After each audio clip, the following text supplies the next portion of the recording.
Bonjour à tous et bienvenue dans cette nouvelle vidéo dans laquelle je vais venir te montrer comment fonctionne le système d'accélération ou de ralentissement de l'image sur Filmora 12, en gros la modulation de la vitesse de ton plan. Alors pour ce faire, bien sûr, comme d'habitude, tu vas venir importer un plan dans Filmora et tu vas venir le visualiser. Par exemple, moi ici on est sur un plan en caméra 360 autour d'une petite Abarth Spider 124. Alors pour ce faire, tu peux voir que quand tu cliques sur le plan, tu as juste ici plusieurs options. Quand tu vas venir slider un peu partout, voilà, ici tu as suivi de mouvement, etc., etc., etc., etc.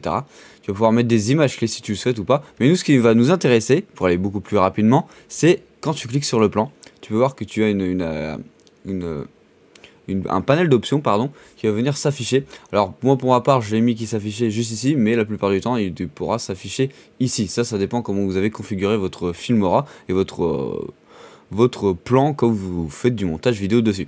Alors tu peux voir qu'ici en haut tu as l'option vitesse. Quand tu cliques sur vitesse, tu as la vitesse du plan en général, c'est à dire que là si je l'accélère, voilà, tu vois que le clip a été beaucoup plus petit vu qu'il a été accéléré 6 fois, voilà.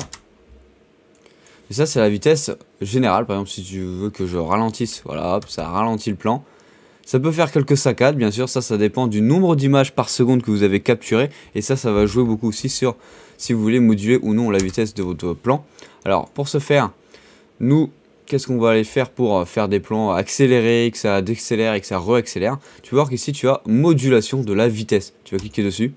Et tu peux voir que tu as des presets déjà préfaits. Voilà, par exemple, ici, ça va accélérer, ralentir et re-accélérer, etc., etc. Tu vas cliquer dessus. Et tu peux voir la courbe juste ici. Tu peux voir que le clip ici, il a changé. Voilà, on va juste aller voir ce que ça donne. Voilà, tu vois l'effet que ça fait, etc., etc. Tu vas pouvoir venir voir ici avec les points d'ancrage que celui-ci a créé automatiquement pour venir les moduler. Par exemple, on peut venir que ça re-accélère là, par exemple. On va voir si ça le fait bien. Voilà, etc., etc. Tu vas pouvoir moduler le plan que le logiciel t'a déjà préfet. Par exemple, tu peux voir que tu en as d'autres. Par exemple, celui-ci, c'est un autre preset. Voilà, tu accélères, ça ralentit et ça re-accélère. Tu vois que j'ai un peu de saccadement parce que j'ai passé l'image dans mon plan. Mais si tu veux personnaliser par toi-même, tu peux voir qu'ici, tu as le bouton personnaliser. Tu vas cliquer dessus. Et c'est toi qui vas venir ajouter des courbes. Par exemple, tu dis qu'ici, ça accélère. Ici, que ça ralentisse. Voilà, comme ça. Et que ça re-accélère. Et là, que ça reprenne la vitesse du plan classique. Je sais pas ce que ça va rendre, hein. Ça, c'est à vous de moduler comme vous voulez. Quand tu vois que tu bouges dans ton plan comme ça, tu peux voir que ici aussi ça bouge, la courbe. Donc tu peux choisir à quel endroit le point va accélérer ou décélérer, tout simplement. Et là, du coup, tu peux faire des transitions avec un autre clip. Par exemple, ici, on va dire que c'est un clip qui s'associe. Et on va venir faire comme ceci. Voilà, on va ajouter celui-ci. Et on peut voir que, normalement, ça fait un truc assez stylé ou non.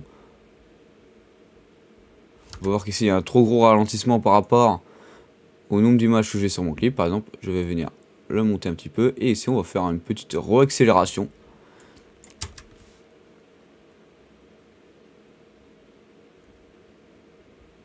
Alors ça, bien sûr, si tu veux que ça rende stylé ou non, va falloir mettre une musique et calibrer par rapport à la musique. C'est comme sur tout bon montage, on veut faire quelque chose d'assez dynamique, faut se caser sur par exemple les basses, les claps ou les voix de la musique pour dynamiser ça ou non. En tout cas, j'espère que cette vidéo t'aura plu, n'hésite pas à t'abonner, à liker. Allez, salut!